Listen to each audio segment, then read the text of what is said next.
Life Study of Message 5 Continuation. Shadows of Christ. All of the days, signs, seasons, and years are shadows. Christ is the reality. Christ is the holy day. Christ is the new moon. Christ is the Sabbath day. Christ is the beginning of the year. Christ is everything. Christ is your new beginning, a greater beginning as a year and a smaller beginning as a day.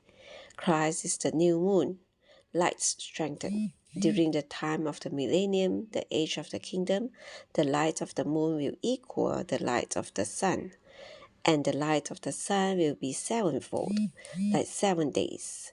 The Spirit of God intensified becomes the seven spirits.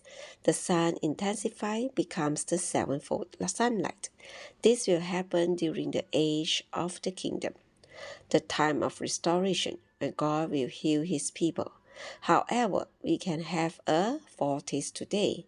With some of the saints, the moon is as bright as the sun. To me, the church life is just like the sun, much stronger than the ordinary moon. I have a bright moon, as bright as the sunshine, and the sun has sevenfold intensified sunlight. Ultimately, there will be no more night. In the New Jerusalem, there will be no night. In that city, there will be no need for the sun or the moon or any lamp, because the triune God will be the light. If we read Revelation carefully, we'll see that outside the New Jerusalem, outside the city, there will still be day and night. But inside the city, there will be no night. We will have our triune God as the perfect and unique light shining over us. The days will be 24 hours long. Today, however, we need the fourth day lights. We especially need the moon and the stars to reflect the light of the sun. This is the way for us to grow. I hope that the Lord will speak to you concerning your growth, that your growth in life is with the fourth day lights. The first day light was good for generating life, good for your rebirth, but for your growth in life, you need the fourth day lights. Life Study of Genesis, Message 6. God's Restoration and Further Creation. Purpose.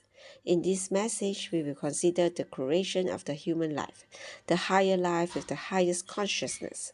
Since the last message was a parenthesis, we now continue our study with the process of God's restoration and further creation.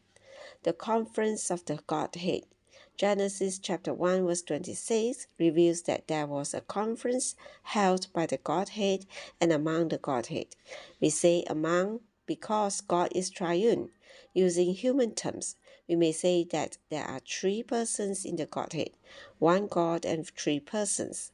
I can't explain this. I can only say that God is triune, that we have one God with three persons. There was a conference held by these three persons of the Godhead, and a decision was made. This conference with his decision initiated the maturity of life. After God had created the cattle, the beasts, and the creeping things on the first part of the sixth day, he did not proceed immediately to create man. Rather, he had a conference to discuss this matter. Genesis chapter 1 verse 26 says, "And God said, Let us make man." If we read this verse carefully, we can see that there was something like a conference. God said, "Let us." God is one, yet the pronoun is us. This proves that God is triune. It does not say, "Let me make." If the Bible had said me and not us, there would have been no need to say let. The phrase "let us make" means let us have some fellowship. Although you may think that I infer too much, we nevertheless have the word in the Bible, let us.